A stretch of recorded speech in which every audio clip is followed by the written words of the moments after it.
Hello மக்களே! இன்னைக்கு நான் வந்திருக்கிற இடம் எங்கே அப்படின்னு பார்த்தீங்கன்னா, நம்மளுடைய லண்டன் சிட்டியில் ரொம்பவுமே பிரபலமான கேம்டன் மார்க்கெட்டுக்கு தான் வந்திருக்கிறேன்.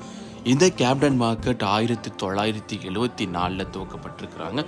அதாவது சுமார் 40-50 வருஷமாக இது துவங்கி வந்துட்டுருக்குது. இந்த கேம்டன் மார்க்கெட்டில் நீங்கள் பழங்கால பொருட்கள், நகைகள், கலைகள், ஆடைகள் இப்படின்னு சொல்லிட்டு பலவிதமாக பார்க்கவும் முடியும், வாங்கவும் முடியும்.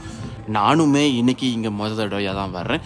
இங்கே ஒரு கடை இல்லை, 2 கடை இல்லைங்க. ஒரு ஊரையே கேம்டன் மார்க்கெட்டாக வச்சுருக்கிறாங்க. அந்த அளவுக்கு பெரிய பஜாராக தான் இருக்குது. யூகேயில் உள்ள சுற்றுலா பயணிகள் இந்த இடத்த ஒரு முக்கிய புள்ளியாக தான் கருதுகிறாங்க. ஏன்னு சொன்னால் அந்த அளவுக்கு நான் சுற்றுலா பயணிகளை பார்த்தேன். எஸ்பெஷலி சம்மர்லாம் பயங்கர பிஸியாக இருக்குன்னு வேற சொல்கிறாங்க. லண்டனுக்கு யாரெல்லாம் வர்றீங்களோ கண்டிப்பாக இந்த இடத்த விசிட் பண்ண மறக்காதீங்க.